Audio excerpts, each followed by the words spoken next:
नमस्ते प्यारे विद्यार्थियों, गोविंदगढ़ महाविद्यालय की ऑनलाइन कक्षा में एक बार फिर से आप सभी का स्वागत है। मेरा नाम है दीपक कुमार और मैं आपको हिंदी साहित्य पढ़ाता हूँ। पिछली कक्षा में हमने बात की थी आदिकालीन साहित्य की प्रमुख रचनाओं और कुछ महत्वपूर्ण साहित्यकारों के बारे में। और जैसा कि मैंने पूर्व में बताया था कि ये जो कालखंड है ये काफ़ी बड़ा है और इसमें बहुत सारी साहित्यिक रचनाएं हैं, बहुत सारे साहित्यकार हैं। इसलिए हमने जो ये कक्षा थी इनको दो भागों में बांट लिया था। इस पूरे साहित्य को हमने दो भागों में बांट लिया था। पहले भाग में हमने बात की थी अपभ्रंश साहित्य की, सिद्ध साहित्य की, नाथ साहित्य की, और अब आज हम बात कर रहे हैं जैन साहित्य की। तो लीजिए, जैन साहित्य आपके सामने प्रस्तुत है। और जैसा कि डॉक्टर बच्चन सिंह जी ने अपने हिंदी साहित्य का दूसरा इतिहास में कहा है कि पूरे आदिकाल खंड में जैन काव्य ही ऐसे हैं जो प्रामाणिक हैं। जैसा कि हमने पूर्व में पहले बात भी की थी, आदिकालीन साहित्य की जो प्रमुख प्रवृत्तियां थी उसमें हमने बात की थी कि इस काल का जो ज़्यादातर साहित्य है वो अप्रामाणिक है, क्योंकि उसमें उसके जो ऐतिहासिक आधार हैं वो प्राप्त नहीं हैं। तिथियों की, घटनाओं की, संवतों की बहुत सारी गलतियां इस साहित्य में देखने को मिलती है। भाषा के स्तर पर भी यह साहित्य अप्रामाणिक सिद्ध होता है। लेकिन जो जैन साहित्य है वो बहुत हद तक प्रामाणिक रूप से प्राप्त होता है। जैन कवियों की जो रचनाएं हैं वो आचार, फागु, चरित और रास आदि शैलियों में मिलती हैं। इनकी प्रमुख रचनाओं की बात कर लेते हैं। एक रचना हमें मिलती है श्रावकाचार नाम से। श्रावकाचार जो कि देवसेन के द्वारा रचित रचना है, 933 ईस्वी में उन्होंने उसकी रचना की थी। 250 दोहों में श्रावक धर्म का प्रतिपादन इस ग्रंथ में किया गया है। श्रावक का मतलब समझते हैं आप, जैसे जैन साहित्य में, माफ कीजिए, जैन धर्म में जो साधक होते हैं उनकी दो कोटियां होती हैं, एक होते हैं श्रावक और एक होते हैं श्रमण। श्रावक वो जो घर में रह करके जैन धर्म के नियमों का पालन करते हैं, और श्रमण वे जो जैन धर्म का प्रचार प्रसार करने के लिए मुनि हो जाते हैं, साधु हो जाते हैं और घर का त्याग कर देते हैं। तो इस ग्रंथ में श्रावक धर्म के, श्रावक यानी कि गृहस्थ व्यक्तियों के जीवन में उनको कौन से आचरणीय कार्य करने चाहिए उस संबंध में उपदेश दिए गए हैं। दूसरी रचना है भरतेश्वर बाहुबली रास। मुनि जिन विजय ने इस ग्रंथ को जैन साहित्य की रास परंपरा का पहला ग्रंथ माना है। इसकी रचना 1184 ईस्वी में शालिभद्र सूर्य ने की थी। ये बात हम पूर्व में कर चुके थे कि गणपति चंद्रगुप्त जी ने शालिभद्र सूर्य को हिंदी का पहला कवि माना है।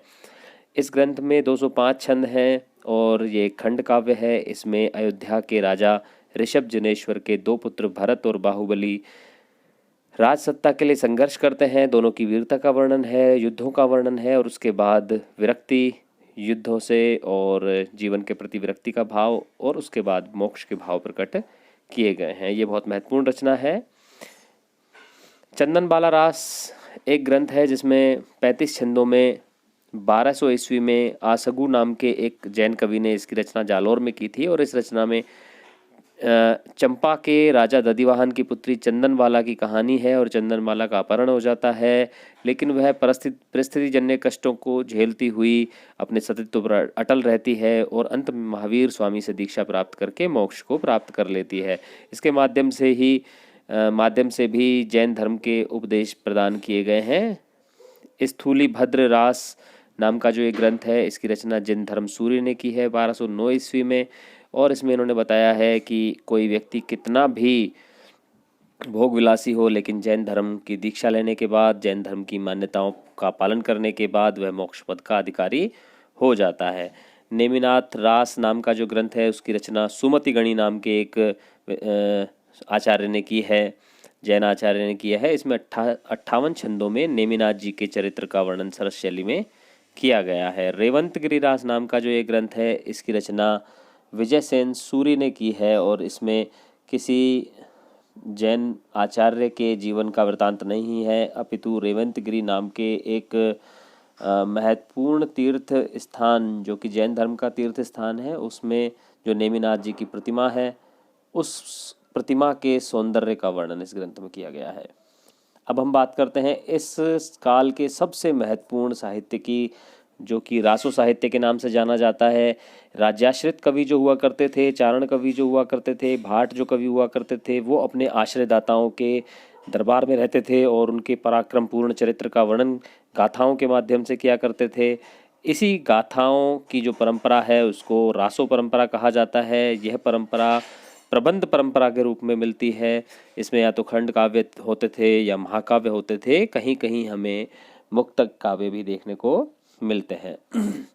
सबसे पहले इसमें बात करते हैं खुमान रासो ग्रंथ की। आप जानते हैं खुमान जो राजा थे वो चित्तौड़ के राजा थे, और चित्तौड़ के राजा खुमान द्वितीय और बगदाद के खलीफा अल मामू की जो लड़ाई हुई उसका वर्णन इस ग्रंथ में किया गया है। राजस्थानी भाषा में 9वीं शताब्दी में जो ये युद्ध हुआ उसका वर्णन किया गया है, और दलपति विजय नाम के कवि ने इसकी रचना की थी।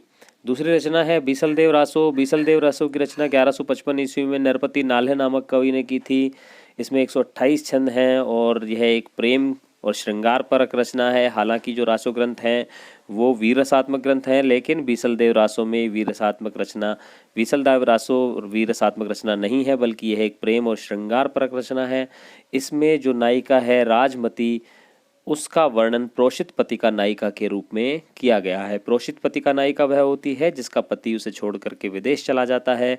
तो बीसलदेव रासो में भी ऐसा ही कुछ हुआ है। जो बीसलदेव है विग्रहराज चतुर्थ हैं, वो अपनी पत्नी को नाराज होकर के उड़ीसा चले जाते हैं, उसको छोड़ करके उड़ीसा चले जाते हैं, और उसके उड़ीसा जाने के बाद 12 वर्ष तक का जो जीवन है वह विरह में बिताती है। जो पीड़ा है नायिका के जीवन की उसका वर्णन इस ग्रंथ में सरस शैली में किया गया है। आगे बात करते हैं हमीर रासो। हमीर रासो ग्रंथ असल में प्राप्त नहीं हुआ है। मूल रूप में केवल 8 छंद मिले हैं, शारंगधर द्वारा रचित, जो कि प्राकृत पेंगलम में मिले हैं। उसी के आधार पर आचार्य रामचंद्र शुक्ल जी ने अनुमान किया है कि ये 8 छंद हमीर रासो ग्रंथ के रहे होंगे, और जिसके रचनाकार शारंगधर हैं। ये 8 छंद कुंडलिया छंद के मिले हैं, और ऐसा अनुमान लगा लिया गया है कि ये जो ग्रंथ रहा होगा इसमें रणथंबोर के शासक हमीर और अलाउद्दीन खिलजी के युद्धों का वर्णन किया गया होगा। तो इस ग्रंथ के केवल 8 छंद मिले हैं, उसके आधार पर इस ग्रंथ की कल्पना मात्र की गई है। यह ग्रंथ मूल रूप से मिलता नहीं है। एक ग्रंथ है विजयपाल रासो। विजयपाल रासो जो है वो करौली के यादव वंशी राजा विजयपाल और राजा पंग के बीच के युद्ध का वर्णन इसमें किया गया है, और इसके रचनाकार हैं नल सिंह भाट। नल सिंह भाट ने इस ग्रंथ में ये ग्रंथ 12 बहुत बड़ा रहा होगा, लेकिन इसमें केवल 42 छंद ही वर्तमान में उपलब्ध होते हैं। पूरा ग्रंथ ये प्राप्त नहीं होता है। आगे बात करते हैं परमाल रासो की। परमाल रासो जिसे आलाखंड भी कहा जाता है, ये जगनिक के द्वारा रचित है। ये एक वीर गाथात्मक रासो काव्य है। बनाफरी बोली जो कि बुंदेलखंड की एक उप बोली है बनाफरी, उस बोली में ये लिखा गया है। युद्ध काव्य या वीर गीत की शैली में यह लिखा गया है, और ऐसा माना जाता है कि एक बड़ा ग्रंथ रहा होगा जिसका अब वर्तमान में आलाखंड ही उपलब्ध होता है। 12 बरस लुकू कर जीवे और 13 लो जिए सियार, बरस 18 छत्री जीवे आगे जीवन ने धिक्कार। तो इस प्रकार की ये सुंदर वीर रसात्मक उक्तियों से भरा हुआ है ये काव्य, और 13वीं शताब्दी के जगनिक नाम के कवि ने इसकी रचना की थी। और इस पूरे काव्य का सबसे महत्वपूर्ण ग्रंथ है पृथ्वीराज रासो। पृथ्वीराज रासो जो कि रचनाकार जिसके हैं चंदबरदाई, और चंदबरदाई को हिंदी का पहला कवि मानते हुए पृथ्वीराज रासो को हिंदी का प्रथम महाकाव्य माना गया है। इस ग्रंथ के 4 संस्करण मिलते हैं। ये बड़ा भारी ग्रंथ है। इसमें पहला ग्रंथ जो है, पहला जो इसका संस्करण है उसमें 16,000 छंद मिलते हैं। दूसरे संस्करण में 7,000, तीसरे संस्करण में 3500, और चतुर्थ जो संस्करण है उसमें 1300 छंद मिलते हैं। और ये जो चारों संस्करण हैं इसमें से सबसे ज़्यादा प्रामाणिक जो संस्करण है, ऐसा माना जाता है कि वो जो चतुर्थ और जो सबसे छोटा संस्करण जो है पृथ्वीराज रासो का, वो सबसे ज़्यादा प्रामाणिक माना जाता है। इसके अलावा जो अन्य जो इसके संस्करण मिलते हैं उन पर बड़ा प्रश्न चिन्ह लगता है, और जो विद्वान है वो उन्हें प्रामाणिक नहीं मानते हैं। पृथ्वीराज रासो में 68 प्रकार के छंदों का प्रयोग किया गया है। पिंगल शैली में यह रचित ग्रंथ है। पिंगल शैली का मतलब मैंने पूर्व में भी आपको बताया था, जो राजस्थानी मिश्रित ब्रज भाषा की एक शैली आदिकाल में चला करती थी, उसे पिंगल शैली कहा जाता था। इस ग्रंथ में डिंगल और पिंगल का प्रयोग हुआ है, और उसमें भी पिंगल शैली की प्रधानता है। वीर रस का यह हिंदी का सर्वश्रेष्ठ काव्य है, लेकिन इसमें बीच बीच में श्रृंगार का चित्रण भी सुंदर तरीके से किया गया है। कुछ विद्वान हैं जो इसको अप्रामाणिक मानते हैं, आप नाम देख लीजिएगा, वीडियो को रोक कर भी देख सकते हैं, जूम करके भी, स्क्रीनशॉट ले करके भी आप देख सकते हैं। और एक बात बताना चाहता हूँ आपको कि अगर आपको स्क्रीन स्पष्ट नहीं दिखाई दे रही है तो आप अपनी स्क्रीन पर एक हल्का सा टच करेंगे तो ऊपर एक 3 बिंदु दिखाई देंगे, वो सेटिंग्स के बिंदु हैं। सेटिंग्स में आप जाएंगे, वहाँ आप क्वालिटी में चेंज करेंगे और क्वालिटी में आप 360 पिक्सल्स जब कर लेंगे तो आपको ये स्पष्ट दिखाई देने लग जाएगा। कुछ लोग इसको प्रामाणिक मानते हैं और कुछ जो विद्वान हैं इस ग्रंथ को अर्ध प्रामाणिक मानते हैं।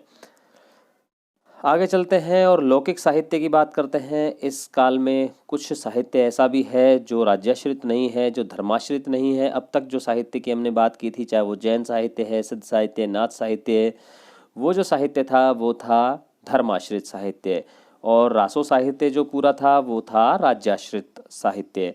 लेकिन कुछ साहित्य ऐसा था जिसे आश्रय राज्य से नहीं मिला था, जैसे धर्म से नहीं मिला था, जो लौकिक साहित्य है, लोकाश्रित साहित्य है, जिसमें पहली रचना महत्वपूर्ण है ढोला मारूरा दूहा। ढोला मारू की कथा आपने, ढोला मारूरा गीत भी आपने सुने होंगे, और केसरिया बालम गीत आपने सुना है, उसमें भी ढोला मारू के दोहों का ही प्रयोग हुआ है। और ये राजस्थान की एक प्रसिद्ध लोक गाथा है, और राजस्थान में यह गीत बहुत पुराने समय से गाए जाते रहे हैं। ऐसा कहा जाता है, सोरठियो दूहो भलो भली मरवणी री बात, जोमण छाई धन भली तारा छाई रात। तो ये बहुत एक प्राचीन ग्रंथ है। ऐसा माना जाता है कि इसकी रचना मूलतः 11वीं शताब्दी में कवि कल्लोल ने की थी, और बाद में इसमें इन दोहों में कुछ चौपाइयाँ मिला करके कुशल रायवाचक या कुशल लाभ ने इसे 17वीं शताब्दी में विस्तार दिया था। इस ग्रंथ में ढोला, जो कि कछवाहा वंश के राजा नल का पुत्र था, और राजकुमारी मारू, जो कि राजा पिंगल की पुत्री थी, जो कि पूगल या बीकानेर के जो राजा थे उसकी पुत्री मारवणी के प्रेम की कहानी का वर्णन इस ग्रंथ में किया गया है। 2 ग्रंथ हैं, जयचंद्र प्रकाश और जय मयंक जस चंद्रिका। हालांकि ये दोनों ही ग्रंथ प्राप्त नहीं होते हैं, और ऐसा माना जाता है जयचंद्र प्रकाश की रचना केदार भट्ट केदार ने की है, और जय मयंक जस चंद्रिका की रचना मधुकर कवि ने की है। एक अन्य रचना मिलती है वसंत विलास। इसकी रचना किसने की है पता नहीं है, कृतिकार का नाम अज्ञात है, मतलब जानकारी नहीं है कि इसकी रचना किसने की है। लेकिन इस ग्रंथ में 84 दोहों में वसंत ऋतु का बहुत सुंदर चित्रण किया गया है। अब बात करते हैं अमीर खुसरो की। अमीर खुसरो का नाम आपने बहुत सुना होगा, जो अलाउद्दीन खिलजी थे उसके समकालीन ये शासक, उसके समकालीन ये कवि हुआ करते थे। इनका वास्तविक नाम अब्दुल हसन था। उत्तर प्रदेश में इनका जन्म हुआ था। संत निजामुद्दीन औलिया इनके गुरु थे।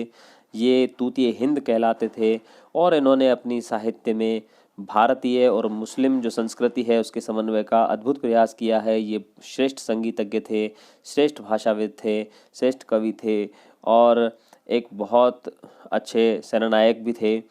और इन्होंने खड़ी बोली हिंदी का सबसे पहले प्रयोग किया। वह हिंदी जिसे आज हम प्रयोग करते हैं उसका प्रयोग करने वाले ये हिंदी के पहले कवि थे। इन्होंने बहुत सारी पहेलियाँ, मुकरियाँ, सुखने, दो सुखने, ढकोसले, गज़लें इन्होंने बहुत लिखी हैं। मरसिया में इन्होंने बहुत कुछ लिखा है। नूहे सिपहर इनकी प्रमुख रचना है। खजाइनुल फुतूह और खलिक बारी इनकी प्रमुख रचनाएं हैं। विद्यापति की बात करते हैं। विद्यापति पर हम पूरा एक अलग से भी वीडियो बनाएंगे, इसलिए यहाँ पर बहुत ज़्यादा चर्चा नहीं करूँगा मैं। विद्यापति के 14 ग्रंथों की बात की जाती है, जिसमें से हिंदी में इनकी प्रमुख 3 रचनाएं महत्वपूर्ण मानी जाती हैं। पदावली जो कि मैथिली भाषा की रचना है, कीर्तिलता और कीर्तिपता का अपभ्रंश भाषा की रचना है। विद्यापति पर हम अलग से वीडियो बनाएंगे, इसलिए अभी इनकी बात हम ज़्यादा नहीं करते हैं। गद्य साहित्य की बात करते हैं। इस काल में कुछ रचनाएं गद्य के रूप में भी मिलती हैं। उनमें पहला नाम है राउलवेल। यह एक शिलांकित कृति है। शिलांकित कृति है का मतलब है ये पत्थर पर उत्कीर्ण कृति है। ये लिखित रूप में किसी कागज़ पर नहीं मिली थी, यह शिला पर अंकित कृति थी, जो कि आज भी ये जो शिला है यह बम्बई के प्रिंस ऑफ वेल्स म्यूजियम में सुरक्षित है। ये 10वीं शताब्दी की एक चंपू कृति है। चंपू का मतलब होता है गद्य और पद्य मिश्रित रचना, जिसके रचनाकार कवि रोड़ा माने जाते हैं। दूसरी रचना उक्ति व्यक्ति प्रकरण है, जो कि काशी के महाराज गोविंद चंद्र के सभा पंडित दामोदर शर्मा के द्वारा जो रचित है 12वीं शताब्दी में। उन्होंने यह ग्रंथ राजकुमारों को, काशी के जो राजकुमार थे उनको स्थानीय भाषाओं का ज्ञान कराने के उद्देश्य से इस रचना की इस कृति की रचना की थी, इस पुस्तक की रचना की थी। और अंतिम जो इस काल की रचना हमें मिलती है गद्य साहित्य में वह है वर्ण रत्नाकर। वर्ण रत्नाकर ज्योतिरीश्वर ठाकुर द्वारा रचित ग्रंथ है, जिसमें मैथिली हिंदी में 8 खंडों में एक गद्य शब्दकोश की रचना की गई है। इसे हिंदी मैथिली भाषा का विश्वकोश भी कहा जाता है। और सिद्धों की जो 84 सिद्धों की जो सूची मिलती है वह भी सबसे पहले इसी ग्रंथ में मिलती है। और ये सब महत्वपूर्ण रचनाएं हमने पिछली 2 वीडियो में पढ़ी हैं। आदिकाल की सबसे महत्वपूर्ण रचनाएं हमने इन वीडियोस में पढ़ी हैं। अगर आपने ये वीडियोस अच्छे से सुने हैं, इसके नोट्स आपने बना लिए हैं, तो आदिकाल के साहित्य का कोई भी प्रश्न आपका गलत नहीं होगा। और जितने प्रश्न आपसे छोटे बड़े लघुतरात्मक निबंधात्मक पूछे जाएंगे उनका उत्तर आप आसानी से दे सकेंगे। इन नोट्स को आप अपने नोटबुक में ज़रूर उतार लें। बहुत बहुत धन्यवाद, शुक्रिया।